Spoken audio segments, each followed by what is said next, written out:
poder rever os irmãos. Eu pastoreio na localidade de Alto Taparaó. Quem conhece Alto Taparaó, faz o sinal com sua mão. Algumas pessoas, terra fria, ali situa-se o Pico da Bandeira, né? Temos ali o Pico, uma região muito bonita geograficamente. Ali as pessoas, tanto no verão quanto no inverno, muito visitado. Inclusive anteontem ganhou novamente aí como o melhor café ali em Belo Horizonte no concurso que teve. Eu pastorei aqui há 12 anos e para mim é uma grande honra estar com os irmãos e sabendo da responsabilidade que tenho de ser porta-voz mais uma vez do Evangelho.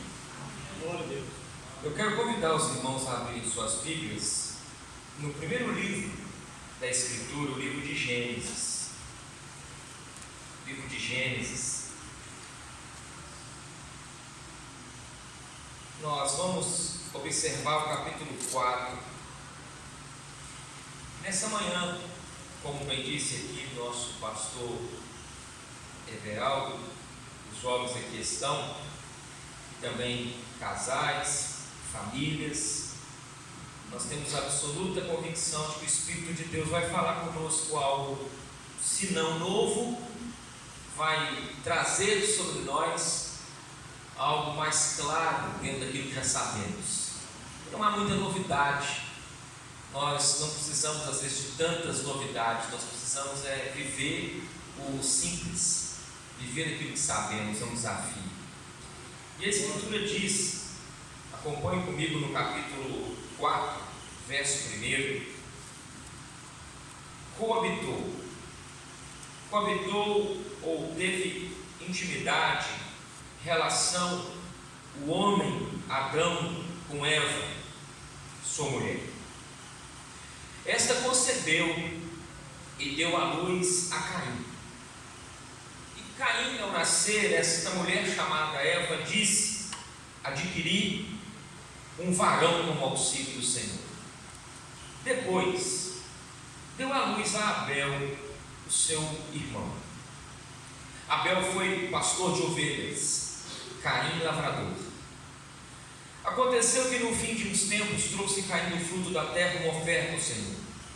Abel, por sua vez, trouxe das primícias do seu rebanho e da gordura deste. Agradou-se o Senhor de Abel e de sua oferta. O detalhe que você deve também observar é a expressão agradou-se o Senhor de Abel. Vem antes da oferta, porque antes de Deus receber nossa oferta, Ele recebe o adorador. Ao passo, verso 5, que de Caim e de sua oferta não se agradou. E agora nós vemos a reação desse primogênito. Irou-se, pois, sobremaneira Caim, e o semblante de Caim descaiu-lhe. E o Senhor então lhe disse: por que andas irado? Por que descaiu o teu semblante? Se procederes bem, não é certo que serás aceito. Se todavia procederes mal, eis que o pecado bate na porta. O seu desejo será contra ti, mas a ti cumpre dominá-lo. Disse Caim a Abel, seu irmão. Lembrando a você que do verso 7 a 8 não sabemos quanto tempo se durou. Não foi relatado pelo escritor de Gênesis, Moisés. Disse Caim a Abel, seu irmão: vamos ao campo. E estando eles no campo, sucedeu que se levantou Caim contra Abel, o seu irmão, e o matou. E disse o Senhor a Caim: onde está Abel, teu irmão? Ele respondeu: não sei. Acaso sou eu mentor, sou eu tutor de meu irmão? E disse Deus: que fizeste? A voz do sangue de teu irmão clama da terra a mim. És agora, pois, maldito por sobre a terra, cuja boca se abriu para receber de tuas mãos o sangue de teu irmão. Quando lavrares o solo, não te dará ele a sua força, serás fugitivo e errante pela terra. Então disse Caim ao Senhor: é tamanho o meu castigo, que já não posso suportá-lo. Eis que hoje me lanças da face da terra, e da tua presença hei de esconder-me. Serei fugitivo, errante pela terra. Quem comigo se encontrar me matará. O Senhor, porém, diz: assim, qualquer que matar Caim será vingado 7 vezes. E pôs o Senhor um sinal em Caim, para que o não ferisse de morte quem quer que o encontrasse. Retirou-se Caim da presença do Senhor e habitou na terra de norte, ao oriente do Éden, e coabitou Caim com a sua mulher. Ela concebeu e deu à luz a Enoque. Caim edificou uma cidade, lhe chamou Enoque o nome do filho. Somente até aqui. Pai santo, essa é a tua palavra, que com toda reverência nós ouvimos, lemos e rogamos a sabedoria do alto, como disse Tiago, que é pura, tratável e plena de misericórdia, sabedoria para o que fala e para o que ouve, discernimento para o que ouve e para o que fala, para que sejamos, ó Deus, por Ti orientados, nesse ambiente, ó Deus, seleto, aonde o Senhor traz a Tua igreja, do lar, de casa, para receber, ó Deus, uma porção de orientação. Nós nos colocamos como Maria aos Teus pés, Te suplicando que o Senhor, ó Deus, mais uma vez, como o Teu servo aqui orou agora há pouco, o Senhor mais uma vez fale conosco e nos ajude nas nossas muitas limitações e dificuldades. Ah, Pai, nós somos de Ti dependentes, dependemos do Senhor, e que o Senhor mais uma vez deste púlpito seja exaltado, e que a igreja, Senhor, desafiada, aquilo que realmente vale, que é a prática, que é o dia a dia, que era a palavra ser, ó Deus, encarnada em nós. Em nome de Jesus oramos. Amém. Amém. Meus irmãos, um irmão do passado escreveu há alguns anos, esse irmão do passado, para os católicos apostólicos romanos, chamam de Santo Agostinho, para nós protestantes, Agostinho. Ele escreveu que a Escritura, ela é como um leão solto. E não sei se você já teve a oportunidade de ir a um zoológico. Nós mineiros, geralmente, quando falamos de zoológico, lembramos do de Belo Horizonte. E quando eu tive a oportunidade de ir ali com meus filhos, isso já vai há 3 anos, uma coisa curiosa aconteceu. Eu voltava de uma determinada cidade, onde eu tinha ido compartilhar uma palavra, e resolvi ali fazer uma surpresa para eles. Eu tenho 2 filhos com minha esposa Alexandra, somos casados vai fazer 20 anos agora, dia 2 de dezembro. Tem o Lucas e tem a Ana Júlia. O Lucas está com 17, a Ana Júlia está com 6 anos. E a Ana estava com 3 anos de idade, o Lucas então aí com seus 14, e a gente adentrou aquele ambiente cheio de animais e eles ficaram encantados. Observaram primeiramente de cara a girafa com aquele pescoço enorme. Depois fomos descendo e de repente nós ouvimos um barulho diferente do normal para nós. Nós ouvimos um rugido. E eu disse ao meu filho assim: o que será isso? Ele me respondeu: pai, eu não sei. Nós fomos aproximando, andando, e aquilo ficava mais intenso, mais forte. Chegamos, nos deparamos aonde ficava situado ali os leões. E meu irmão, o rugido daquele animal é algo assim estarrecedor, algo que nos deixa impressionados. E ele, no seu rugir, realmente impõe um certo respeito. Rapidamente peguei ali uma câmera e tirei foto. Eu estava a uma distância talvez aí de uns 30, 50 metros, e tiramos foto de lá, foto de cá. Beleza, voltamos para casa. Um dia, lendo a Escritura, lendo um livro, eu me deparei com a citação de um homem chamado Agostinho, falando que a Bíblia é como um leão solto. O leão que eu encontrei estava enjaulado, preso, distante. Mas a Bíblia sagrada, na concepção do Agostinho, ela é como um leão solto numa mata fechada, onde você encontra com ele.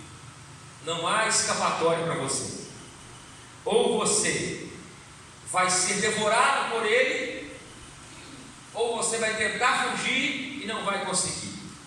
Assim é todas as vezes que nós aproximamos da Escritura, da Palavra de Deus.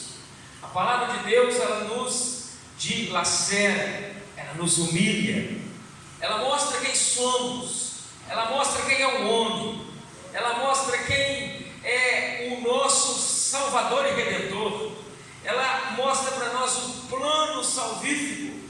A palavra de Gênesis a Apocalipse aponta para Cristo.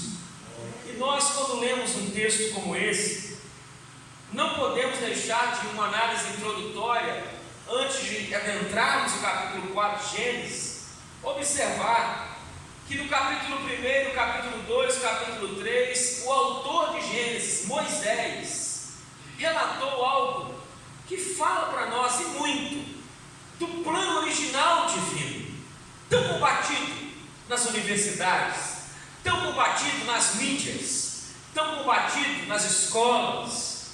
E dentro desse plano original de Deus, nós temos ali a criação divina, na sua singeleza, a criação divina dita no capítulo 2, por exemplo: e tudo que Deus fez era bom, era bom, era bom.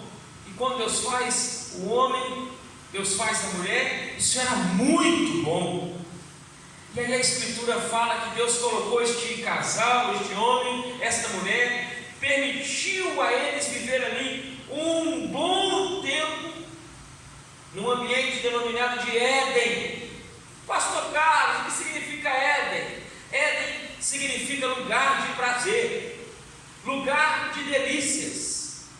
E Deus colocou este homem ali, Deus colocou essa mulher ali, Deus deu ordens específicas para o bom andamento do seu governo ali. Mas o homem falhou, o homem pecou. E no pecar, a Escritura nos mostra que o Senhor os expulsou dali. O Senhor, ao expulsá-los daquele ambiente, eles ficaram proibidos de entrar naquele ambiente, e o Senhor colocou querubins armados com um poder irresistível naquele ambiente para que eles não voltassem ali. Os céus estavam em guerra com aquele homem, os céus estavam em guerra com Adão, com Eva. Por sua vez, o caminho para a árvore da vida, fechado, seria aberto por uma promessa dita em Gênesis 3, uma promessa que nós conhecemos como da semente prometida, por quem a espada seria removida. E aí nós chegamos no capítulo 4, que é o Éden do lado de cá, ou poderia se dizer também na linguagem agostiniana, o inferno dos homens.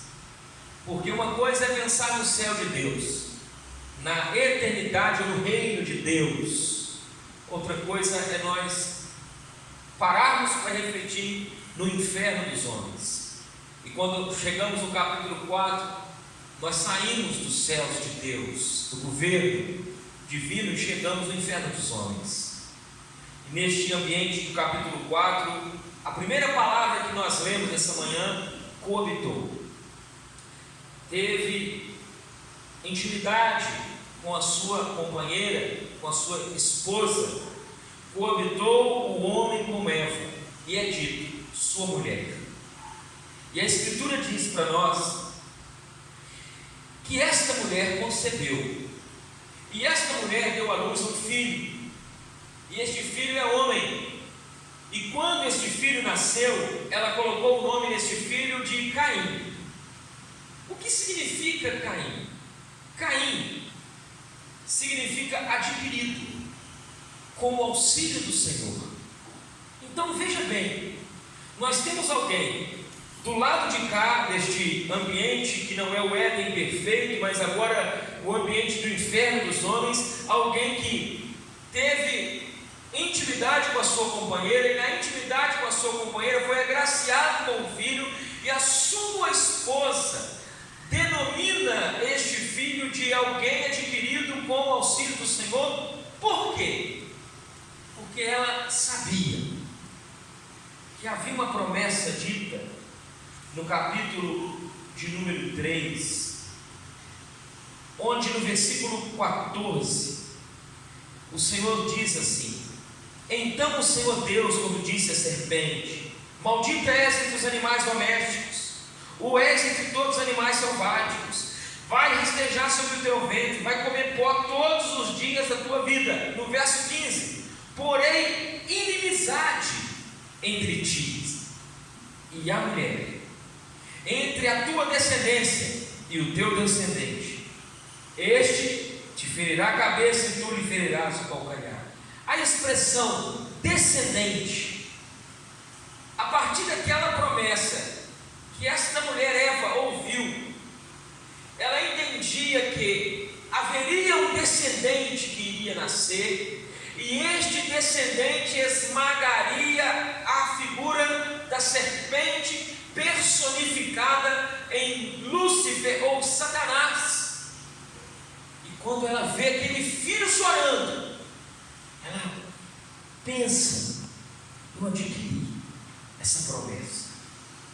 O filho que tem, o filho que nasce do meu ventre, este filho é o filho da promessa. Este filho é adquirido com o auxílio de Deus. Esse filho é o filho que vai remir a humanidade. Esse filho é o filho que vai nos colocar de novo naquele lugar perfeito, naquele jardim, naquele lugar aprazível, naquele lugar de prazer. E ela tem essa expectativa. E a gente para pensar que esse é o anseio da humanidade, irmãos. Não é? Pense comigo. A humanidade anseia por um lugar de paz, por um lugar perfeito, um lugar onde a sogra não fique doente, um lugar onde você e eu não tenham que lutar com enfermidade, um lugar onde os seus olhos não vai precisar ter lágrimas de tristeza, um lugar onde você não vai observar todos os dias, quando olhar no espelho, que o seu rosto já não é mais o mesmo, que o seu corpo exterior está se corrompendo, apesar de ter o entendimento em Cristo Jesus, na linguagem de Paulo, de que o interior está se renovando dia após dia, mas que o exterior está se corrompendo quanto mais o dia se aproxima.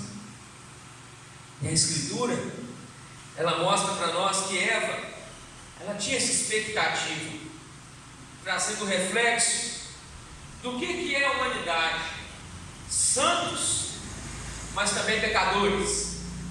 Uma humanidade que tem a impiedade latente, mas tem também o homem na busca da religiosidade. O homem é um ser religioso, disse Salomão em Eclesiastes capítulo 3, quando ele diz assim: Deus pôs a eternidade no coração dos homens. O homem é um ser religioso na sua essência. Imagine as muitas nações que você talvez nunca vai ter oportunidade de conhecer, mas que você tem acesso a ela pelas mídias, como por exemplo a Índia. 3 milhões de deuses, tudo é Deus. O gato, o cachorro, o rio, tudo vira-se como um Deus com D minúsculo. Aí a gente para pensar, Deus colocou a eternidade no coração dos filhos dos homens. O ser humano, ele, na sua essência, ele é religioso, ele tem um desejo por algo além, e diante disso, nós vemos essa mulher, que ao ter o primeiro filho, expulso do paraíso, mas ela não estava privada de frutificar, expulso do paraíso, mas não privada de ter filhos. E a Escritura nos mostra que, embora aquele casal se sinta humilhado, eles têm agora da parte de Deus algo fundamental para muitos de nós, que é gotas de consolo. E a gota de consolo para Adão e para Eva, do lado que eles se encontravam, veio na forma de filhos. E os filhos chegaram. E diz a Escritura que ela tem esse desejo, no nome de Caim, que significa possessão. No meio das muitas dores, aquela mulher viu a misericórdia. No meio das muitas dores de agonia para dar à luz aquele homem, ela entendeu que tinha consolo ali. Por isso ela disse: eu adquiri um varão com o auxílio do Senhor. Eu digo à Igreja Batista do Calvário nessa manhã, como um pastor de almas, queixas não devem ser maiores que a nossa gratidão. Ela podia queixar-se, ela podia pegar este filho e observar com um nome que refletisse o seu coração de mágoa, de transferência, porque o homem não foi o cabeça, porque o homem não a protegeu e a deixou dialogar com a serpente.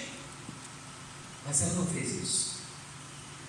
Ela entende que as queixas não devem ser maiores que a nossa gratidão. Que nossas casas tenham menos queixas e mais gratidão. Que a nossa casa saiba discernir entre o que é presunção, porque Eva agora reflete também uma mulher que tem um pouco de presunção. Ela presume que o seu filho é o filho prometido, e por isso ela via ele como um triunfo. Mas é um equívoco. A promessa ia se cumprir lá em Jesus Cristo. Quanto menos se espera das criaturas, mais suportáveis são as decepções.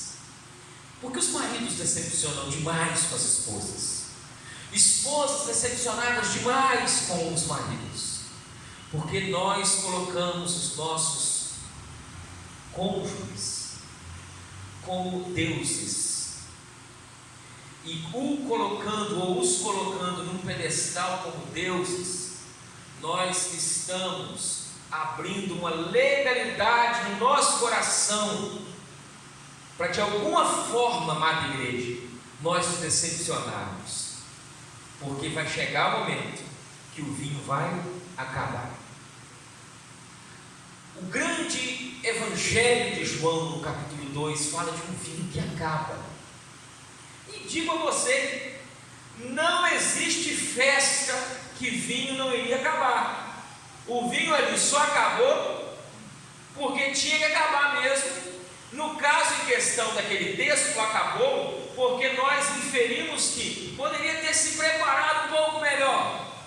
Mas você há de convir comigo que ia acabar, porque não há nenhuma família que viva uma alegria perene, uma alegria eterna, só de sorriso. A vida familiar é feita de sorriso, de lágrima, de porta aberta e porta fechada. A vida familiar é feita de dias alegres e de dias tristes, de dias bons e dias maus, de dias de sol e dias de chuva, de dias nublados e dias de céu azul. A vida cristã normal, irmãos, ela é assim.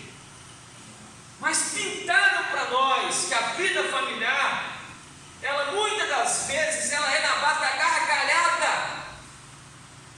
E nós acreditamos.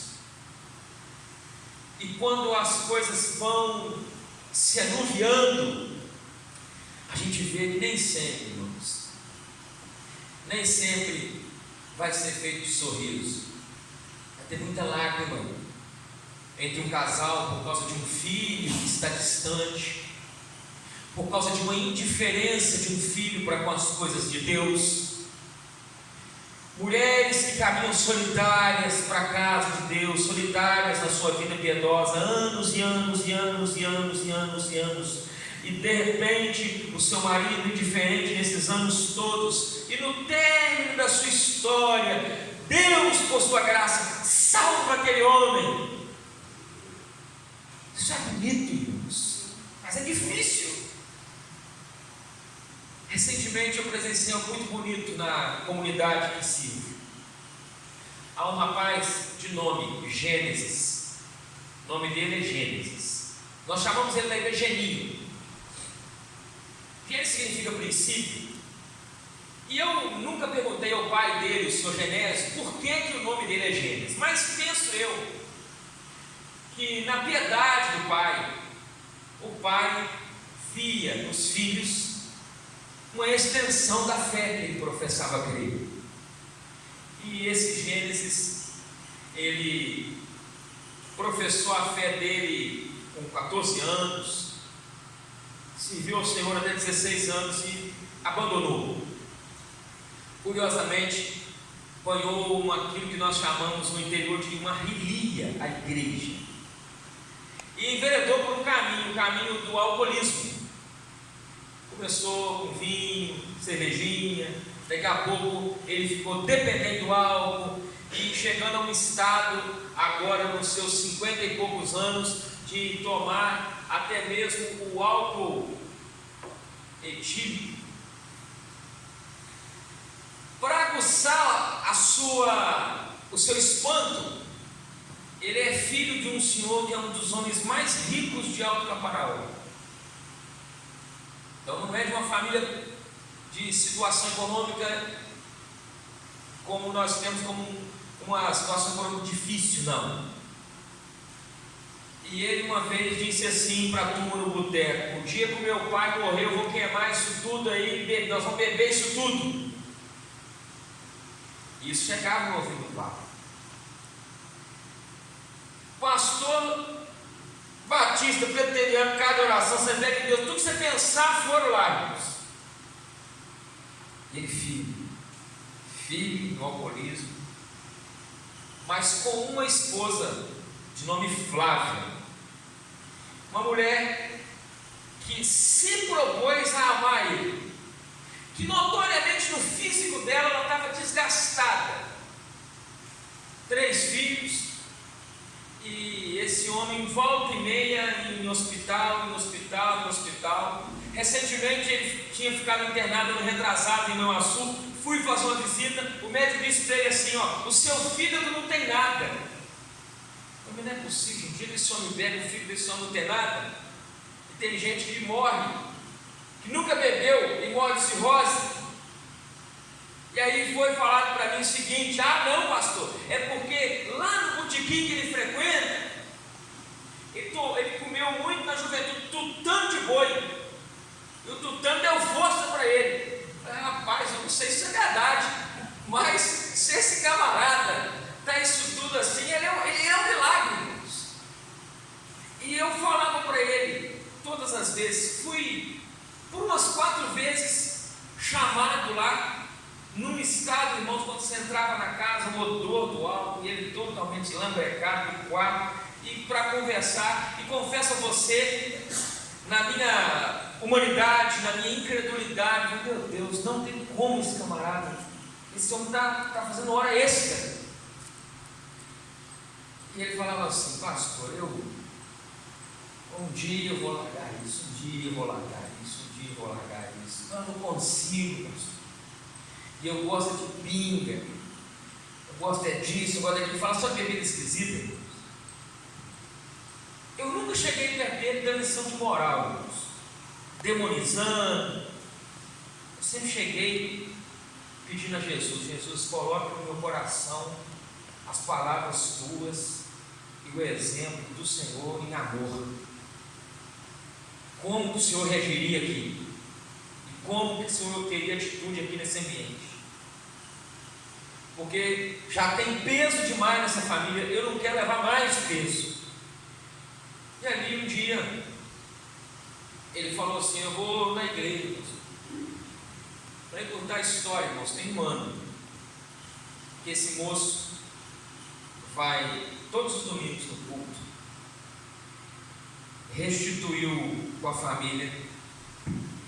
Paz em você, ele tem a luta, não bebe, não tem bebido, mas ele é consciente de que até o fim da vida dele ele vai ter luta na sua natureza carnal humana com algo que não pode brincar com o ambiente, com as amizades. Mas ele tem um ano que ele está ali, indo na igreja, de manhã, de noite. E uma coisa curiosa é que ele vai de boné, porque ele é meio calvo, e ele tem muita vergonha, ele vai de bonézinho. E quando ele não tira boné, ele fica de boné.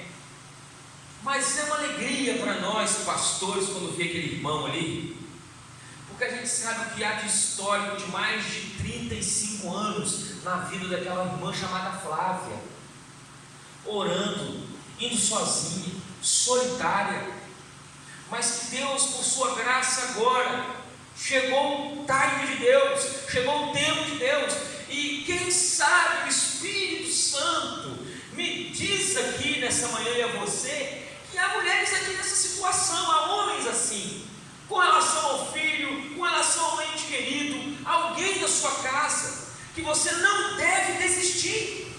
Você não deve desistir da sua vida em Cristo, porque uma coisa é a sua vida em Cristo Jesus, é a sua salvação individual, outra coisa completamente diferente é também a sua vida familiar. Você precisa então estar de alguma forma fortalecido em Deus. E pastor, como que eu me fortaleço em Cristo? Só há, meu irmão, um método, que é leitura da Escritura. Não tem leitura? Ouvir a Bíblia, ouvir a palavra de Deus e oração. E o ambiente da igreja é um ambiente difícil, relacional?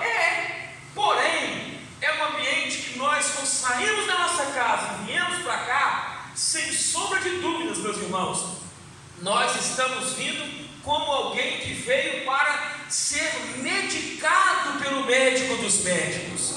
Não há entre nós aqui alguém que tenha a solução do problema em nós mesmos. Sabemos o que? Apontar o caminho para o médico, mas todos nós, a começar de mim, dos pastores, dos obreiros, nós somos dependentes de tomar do mesmo remédio que qualquer irmão adentrar a porta desse santuário. Aleluia! E não podemos esquecer isso. E aí a Bíblia Sagrada nos mostra que quanto menos nós esperamos das criaturas, mais suportáveis vão ser as decepções, porque a gente convive com muita decepção, e ser gente é estar preparado para a decepção.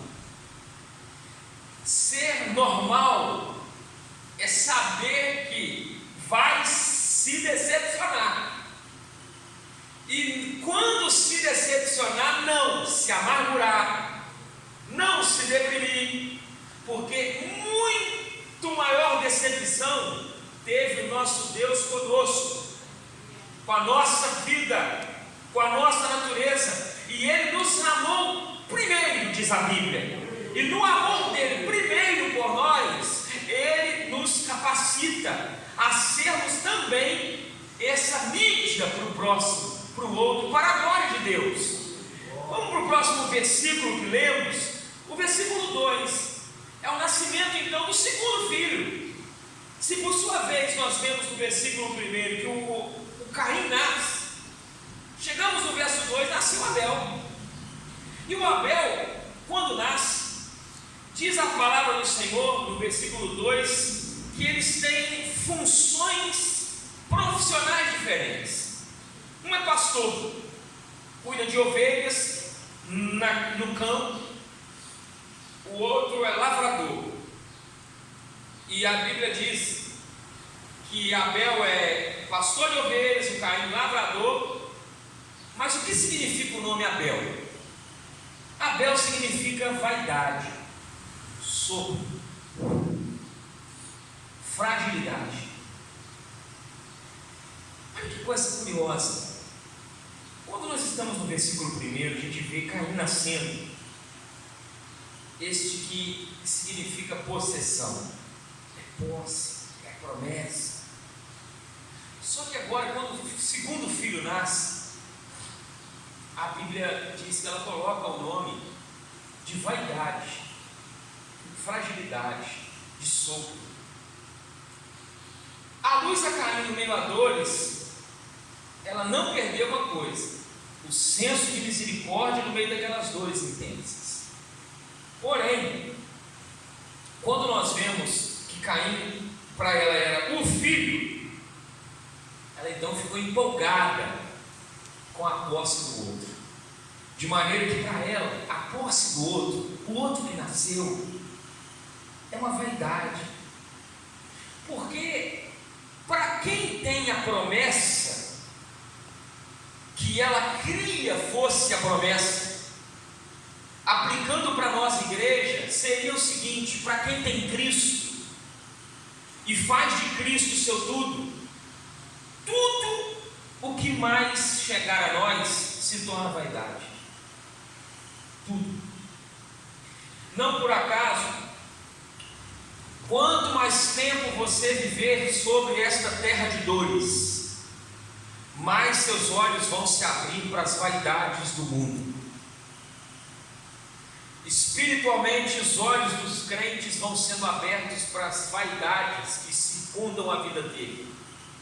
E você vai definindo: isso eu não preciso, isso eu não preciso, nossa, já sonhei com isso, para que isso, para que daquilo? E você vai vendo que é vaidade. E curioso disso tudo é que o nome dado a este filho foi o nome que um salmista, lá no Salmo 39, versículo 1 a 5, não precisa abrir, está dito que ele deu à humanidade. Ele diz que todos os homens são vaidade. Coisa curiosa, todos os homens são vaidade. O homem numa condição elevada, pastor. Este homem que você pensou, talvez você pensou em alguém economicamente rico. Este homem que você pensou não passa de vaidade. Essa semana tivemos a oportunidade de observar a morte de um homem chamado Augusto Liberato, conhecido como Gugu. Um homem que sobe 4 metros de altura no seu provavelmente uma grande casa para cuidar de um ar-condicionado que não está funcionando, e caiu de lá, caiu de cabeça, levado para o hospital, provavelmente médicos top, mas passou. Frágil. O dinheiro dele, o acúmulo, a conta bancária, terminou nos seus 60 anos. Porque a vida é isso. Recentemente, um homem de 8 metros caiu lá onde eu moro. Não tem o mínimo de recurso que o Gugu tem. Está mexendo em cima de uma caixa d'água, andando em cima de uma teia de amianto, caiu no chão, cabeça no chão, corpo no chão, arrebentou perna, ficou bem quebrado. Mas depois de um mês, estava de volta para casa, dando glória a Deus pela vida. Situações iguais, mas diferentes aos olhos de Deus, porque o homem é uma vaidade. E quando nós chegamos então a esse entendimento, que o homem pode estar então tanto na infância, na juventude, na velhice, que nós passamos a nos enxergar assim. E eu quero compartilhar em breves minutos com os irmãos o tema deste capítulo 4, desafiador, para você voltar para casa não com o desejo na sua casa de ser um Caim na sua família, mas de ser um Abel. Mas como assim, pastor? Porque, via de regra, a cristandade, quando lê capítulo 4 de Gênesis, pega-se em algumas coisas, como por exemplo, pastor, qual a marca de Caim? Irmão, a Bíblia não fala. Qual o sinal de Caim? A Bíblia não diz, irmãos. Então, aquilo que a Bíblia não diz, nós não podemos adentrar a essa terra que é santa. Mas naquilo que a Bíblia diz, a maioria observa o texto como ele é lido. 2 filhos, mesma casa, mesma educação, mesmo pai, mesma mãe. Mas vejamos hoje o Caim de uma maneira diferente como igreja. Vejamos o Caim não olhando para o próximo, porque é fácil você se enxergar como um Abel. A gente não olha para os heróis com distância. Geralmente, quando muitos leem a Bíblia, eles nunca se veem como o Naamã leproso. Geralmente, quando lê a Bíblia, nós não nos vemos nunca como Judas da história, não como Pedro que nega, mas nós vemos sempre como os heróis. Mas quando você olha para o Caim e para o Abel como duas naturezas que habitam você e que habitam a mim, que Paulo, escrevendo aos Gálatas, chama de fruto do Espírito e obras da carne, aí a coisa muda. Porque todos vocês, maridos, mulheres, jovens, crianças, vocês têm dentro de si uma natureza que volta e meia se parece com Caim, mas também tem reações de Abel. E o desafio que proponho a vocês como igreja, nessa manhã, é que sejamos mais parecidos com Abel. E o que isso tem então de entendimento ou de lição para nós? A primeira delas é que cada um de nós tem um pouco de Caim, de Abel dentro de si. Não esqueça disso. Porque quando você olha para o texto, a tendência nossa é pensar, aquele fulano que fez isso, o Beltrano que fez isso também. Mas não olhe para assim. Olhe para essa convivência de 2 irmãos em casa. Essa convivência de marido e mulher. Essa convivência tão desafiadora que é a relação um com o outro na igreja, mas a convivência também que é lidar com você mesmo, com o lado espiritual, com o lado carnal, de maneira que você tem que saber que é uma luta, que não somos totalmente luz, que temos as nossas sombras, e que cultuamos e que ofertamos também. Tudo que Abel e Caim fez. Caim ofertou, cultuou? Sim. Abel cultuou, ofertou. Teve luta? Teve. Como há luta para a gente cultuar, não há, irmãos? Há luta para estar na vida da igreja, há luta na vida familiar. A vida não é fácil, porém, nós temos na nossa caminhada que ter esse entendimento, porque nos 2 cultos primeiros da Bíblia, esse é o primeiro deles, termina em morte, e no primeiro do livro de Atos dos Apóstolos, chega no capítulo 5, também termina em morte. Ananias e Safira tentam mentir ao Espírito de Deus, e aí a Bíblia diz que há ali uma morte física. E por que esse detalhe? Abrimos em Gênesis, nós vemos então uma morte logo no primeiro ato de culto. Nós vemos em Atos, no capítulo 5, uma morte no ato de culto. Então, o que estamos fazendo aqui é algo elevado, é algo sério, não é algo de brincadeira, é algo entre vida e morte. E aí, queridos irmãos, a Bíblia diz para nós que aconteceu que no fim de uns tempos trouxe Caim do fruto da terra uma oferta ao Senhor. Aí a Bíblia diz para nós que também Abel fez isso. Abel trouxe das primícias do rebanho e da gordura deste. Curioso que a Bíblia não fala que Deus se agradou da oferta, como eu disse na leitura. Primeiramente, Deus se agradou do coração, da vida do adorador, do ofertante, de Abel e de sua oferta. Não está dito, pastor, não, Deus agradou da oferta do Abel porque tinha sangue, porque tinha gordura, porque matou uma ovelha. Não, irmãos, não está dito isso. Está dito que Deus agradou de Abel e de sua oferta. Porque é possível que nossas muitas ofertas, em algum momento da nossa história, possa talvez não ser recebida, como disse nosso Senhor Jesus Cristo. Se quando você trouxer a sua oferta, que no caso do culto do Novo Testamento, você traz essa gratidão a Deus, se lembrar de que você tem uma pendência, uma situação relacional não resolvida. Resolve isso primeiro, porque o meu prazer está no adorador, no ofertante, não é no tipo, no valor, no montante. Meu prazer está na sinceridade do adorador e do ofertante. E Abel chegou e ofertou a Deus, Caim também.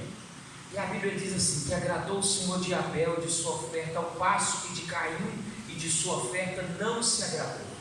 Qual é a primeira lição que a gente tira para nós?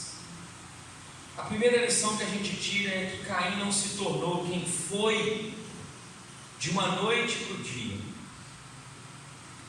O texto está mostrando para nós um homem, não um menino.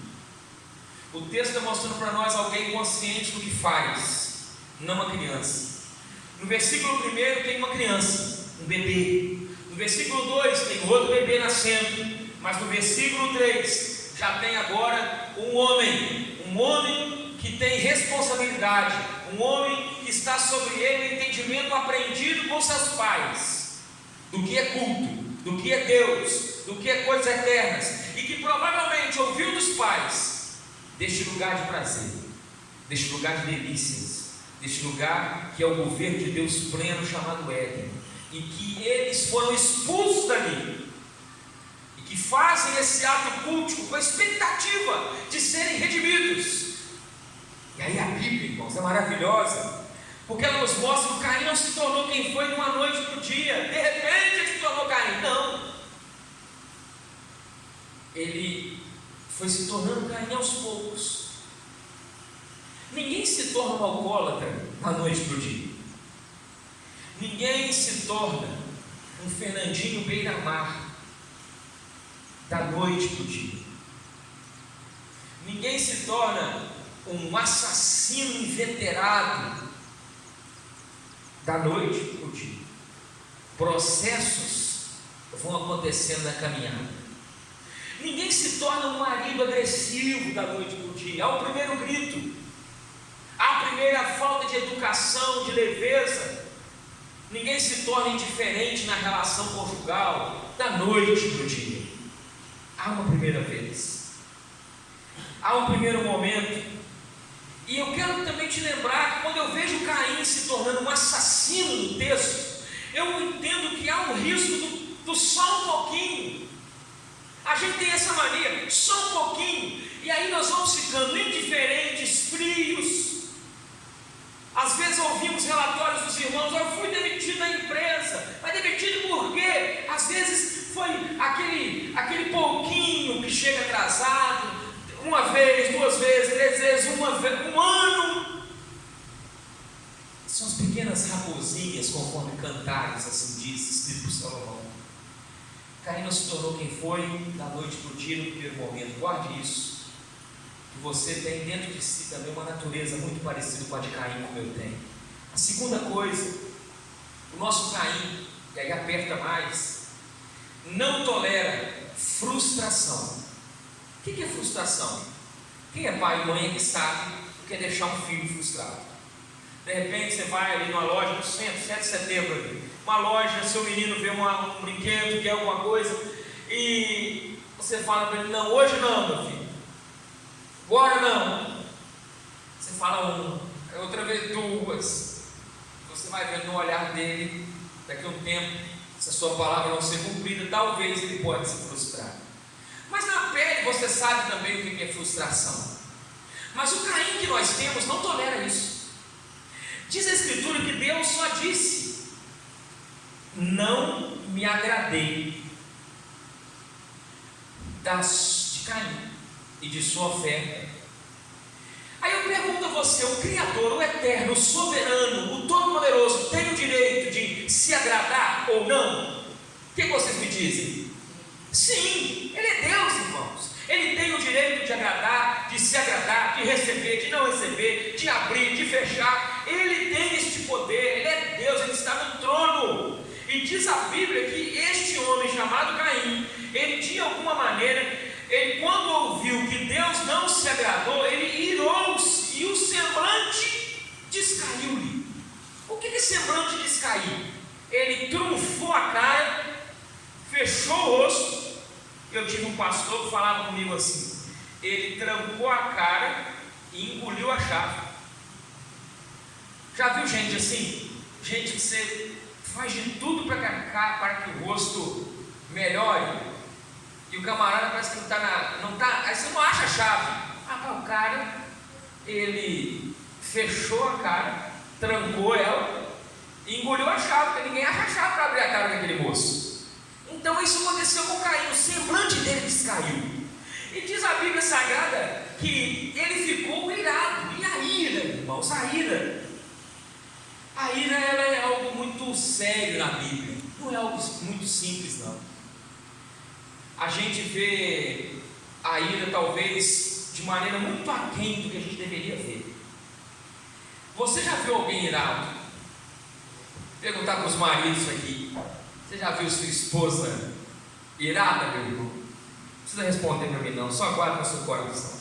Uma mulher irada. Irada com o que, pastor? Vou ajudar você a pensar se já viu sua mulher irada. Aquela toalha que você não guarda, de repente uma coisa, deixa as coisas tudo espalhadas. Aquela ajuda doméstica que nós às vezes falhamos em dar. E aí a mulher fala uma, fala duas, fala três, fala quatro. De repente, tem um dia que a barragem arrebenta, irmão. E a barragem dá sinais que ela vai arrebentar. Você chega em casa, você ouve uns trincadinhos, a mulher está quieta, você fala: parece que a barragem está perto de arrebentar. O dia que a barragem arrebentar, irmão, sai de baixo, porque a barragem vai levar tudo. Ela vai lembrar provavelmente da terceira, quarta geração. Eu sei, porque eu tenho uma esposa, né, meu irmão? Uma esposa, graças a Deus, uma bênção, mas também tem seus momentos, e já vi ela irada algumas vezes, com razão, por falhas minhas, por falhas. Oi, minha irmã. Porque é fácil a gente, homem, acharmos que não tem problema, né? Que nós somos, é quase um machismo. E quantas vezes está sobre mim a falha realmente, para aguçar essa ira. Como também nós homens lidamos com áreas com as nossas esposas que deixam a gente, talvez alguns mais comedidos, outros não, também irados. Homens, por exemplo, quando fala de dinheiro, aquela conta que você achou que estava tanto, de repente está tanto. Aí você quer ver um homem irado, é aquele homem que chegou em casa e chegou agora uma notinha que ele não sabia. Tem homem que vai ficar irado com isso. Aí a gente para ver essas coisinhas, essas coisas que são simples, são do cotidiano, são do dia a dia, mas são coisas que precisam ser pensadas como igreja, na nossa reação. Como nós reagimos? Porque diante das ações sempre vai ter uma reação. E o sucesso do cristão em Deus é reagir como modelo de Cristo Jesus na sua vida. Não é ter como modelo a referência que você não convive, mas ter como modelo o Cristo que está contigo 24 horas por dia. O Cristo que te ensina a ser manso e humilde de coração, porque mansidão não é frouxidão. A mansidão cristã é uma mansidão de homem, é uma mansidão de mulher, é uma mansidão celestial, que diante do caos tem equilíbrio. O apóstolo Paulo, ele estava aprisionado numa comunidade, e ele escreveu uma carta para uma igreja, a igreja de Filipos. Ele amava muito essa igreja. E coisa bonita é quando nós, obreiros, nos relacionamos com igreja, com comunidades, que somos amados e amamos. Isso é maravilhoso. E Paulo amava muito aquela comunidade. E diz a Bíblia que Paulo resolveu encorajar aqueles irmãos que estavam sendo perseguidos por causa do Evangelho. O encorajamento de Paulo veio falando de coisas muito simples, mas coisas que tinham muito a ver com o que eles viviam. Paulo começou falando de alegria. Alegria. Capítulo 1, versículo 12 de Filipenses, Paulo fala assim: eu quero cientificar-vos a vocês de que as coisas que estão me acontecendo têm contribuído para o progresso do Evangelho. Ela está preso numa masmorra fedida, num lugar onde muitos presos morriam com leptospirose, com doenças gravíssimas. E diz a escritura que Paulo pega a caneta e ele escreve: eu quero dar ciência para vocês de que tudo o que está me acontecendo está contribuindo para o progresso do Evangelho. Para mim, no capítulo 1 ele diz: o viver é Cristo, o morrer é lucro. E ele continua. Ele chega no capítulo 4 e diz assim: alegrai-vos no Senhor.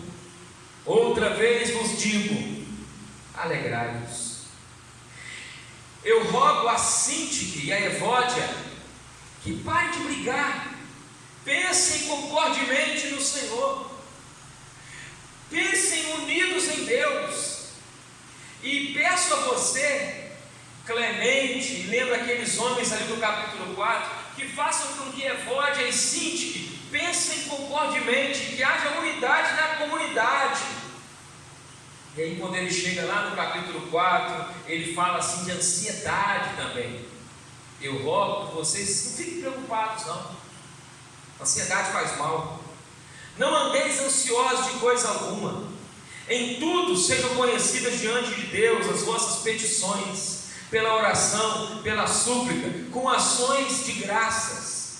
E ele dizia: a paz de Deus vai guardar a vossa mente e coração em Cristo Jesus. Não andeis ansiosos.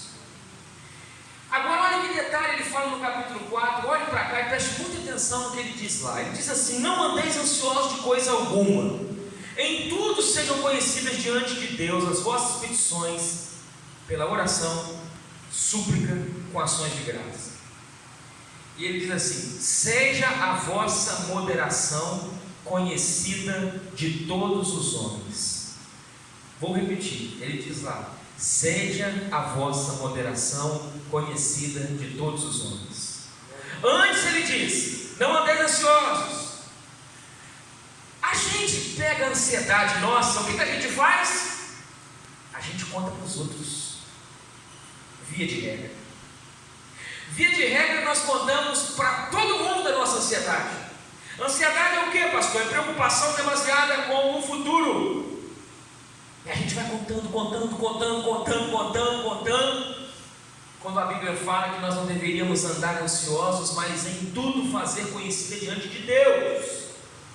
Porque a oração e a ansiedade vai ser vencida em Cristo e em Deus. E a moderação conhecida dos homens, a gente inverte. Chega diante de Deus, a gente quer ser moderado, a gente quer ter palavras certas, a gente quer achar que esconde, a gente quer fazer uma oração falada de 20 segundos, mas a gente é moderado no orar. Paulo fala: seja moderação conhecida dos homens. como resultado de que a sua ansiedade está colocada diante de Deus. Porque uma vez que você colocou diante de Deus e confiou que está com Ele, e que você não pegou de novo, você vai ser uma pessoa equilibrada na relação no dia a dia.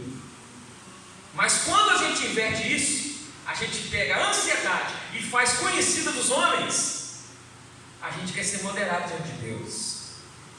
E Paulo falou disso, e ele falou uma coisa muito desafiadora.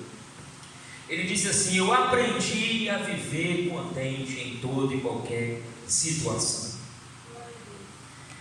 Eu tanto sei estar abatido, humilhado, como também sei ser honrado. Honra e humilhação. O Caim não tolera humilhação. Caim não tolera o não de Deus. Caim não tolera, terceiro ponto aqui, meu irmão, a bênção na vida do irmão. Ele não tolera. E o Caim que é em mim, ele olha do lado demais, ao invés de olhar para o Deus que cuida de mim, que cuida de você. E eu já terminando, lembro a você então dessa incapacidade de lidar com a bênção na vida do irmão, porque a lógica do Caim é a lógica de João 10: matar, roubar e destruir. Talvez nenhum de nós aqui vai se tornar, na caminhada histórica, alguém que no currículo vai matar alguém, vai destruir alguém fisicamente, mas talvez nós podemos, com nossas palavras, com as nossas ações, com as nossas atitudes, mesmo como crentes em Jesus, e por termos um Caim em nós chamado natureza humana, a gente matar, roubar e destruir. Tenho encontrado algumas pessoas na caminhada, igreja, que tem sofrido, gente que sofre com palavras malditas, mal faladas, palavras que vieram para matar, para roubar e para destruir. E nunca esqueça que sempre vai ter alguém, diga isso para o Caim que há em você, sempre terá outros mais que você, mais inteligentes, mais bonitos, mais ricos, mais, sempre vai ter alguém que tem a bênção de Deus, que Deus está provando, que a mão de Deus está com ele, e que Deus quis assim.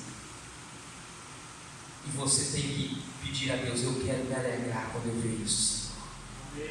Eu quero me alegrar quando eu ver isso na vida do meu irmão, na vida da minha irmã. E quem pode glorificar a Deus, irmão, por entender isso como uma revelação clara da parte do nosso Deus para nós nessa manhã que o Senhor fez e te trouxe aqui, para lembrar que sempre vai ter mais, mas também nos lembrar que quando nós não reconhecemos o Caim, ele fica poderoso, porque ele está dentro de nós, mas por covardias nós não reconhecemos que ele está dentro de nós, e a gente dá a ele mais força e mais força. Você observou que Abel, no texto, nasceu, viveu e morreu. Não falou nada, não tem uma palavra de Abel, não tem um questionamento de Abel, não tem um discurso de Abel. Abel só nasceu, viveu e morreu. E o sangue dele fala. Muito maior é o sangue de Cristo, que nasceu, viveu, morreu e ressuscitou. Aleluia! E nós o louvamos por isso. Ele é a razão de ser da nossa vida, irmãos. E por isso, queridos, quando nós lembrarmos disso, que o pecado bate na porta do Caim, quem domina quem? Nós vamos lembrar que a gente precisa dominar o Caim que nós temos, para a glória de Deus. Eu termino então lembrando a você essa verdade, que é a 8ª pergunta do capítulo 4, versículo 9. O Senhor disse a Caim: cadê Abel, teu irmão? E ele responde: eu não sei. Acaso sou eu tutor do meu irmão? O que essa pergunta fala? Ela fala de um Caim cínico. E o que é cinismo? Cinismo é mostrar um rosto como se ele está bem, para encobrir a desgraça que foi a sua história, a sua caminhada. Isso é cinismo. De maneira que o cínico, ele quer ordenar tudo ao redor, mas ele jamais quer ordenar o seu próprio coração. Tenho que falar isso com tristeza, mas ao mesmo tempo com clareza à igreja. A igreja não é um ambiente perfeito. A igreja visível, ela é imperfeita. Tem ovelhas, tem lobos, tem luz, tem trevas, tem sinceridade, mas tem cinismo também. E diante do cinismo da igreja militante, a gente tem que pedir a Deus um coração de Abel, porque os cínicos estão mostrando seus rostos bonitos como se tudo está bem, estão dizendo: está tudo bem. Onde está Abel, teu irmão? Ele fala: não sei. Acaso eu sou tutor, eu sou mentor, eu tenho que cuidar do meu irmão? Onde está Abel, teu irmão? Eu não sei. Eu sou tutor do meu irmão, e Deus que sabe onde cada um de nós se encontra hoje, onde nós estamos, não só fisicamente, mas onde nós estamos emocionalmente, espiritualmente. Deus disse assim: que fizeste? A voz do sangue, um sangue que tem voz, clama da terra. De maneira que Caim continuou a vida dele, construindo, edificando, tendo cidade, tendo filho, mas retirou-se da presença do Senhor. E a bênção de Deus estava com este homem chamado Abel. De alguma forma nasceu, viveu e morreu. E a pergunta que eu quero fazer antes de orarmos a você, família, casal: o que Caim está matando na sua vida conjugal? É o diálogo? O que Caim já matou? É a sua vida de adoração? Sua vida piedosa? Faça essa análise aí, esse autoexame do seu coração. Nós vamos orar nessa manhã pedindo que o Senhor te ajude e me ajude a irmos para casa com essa reflexão de que Abel é um tipo de Cristo, e que eu preciso, e você também, encarnar Jesus Cristo como Salvador e Senhor em tudo o que nós fizermos, em nome de Jesus. Talvez alguns se sintam assim: não tem esperança, eu já tentei de tudo.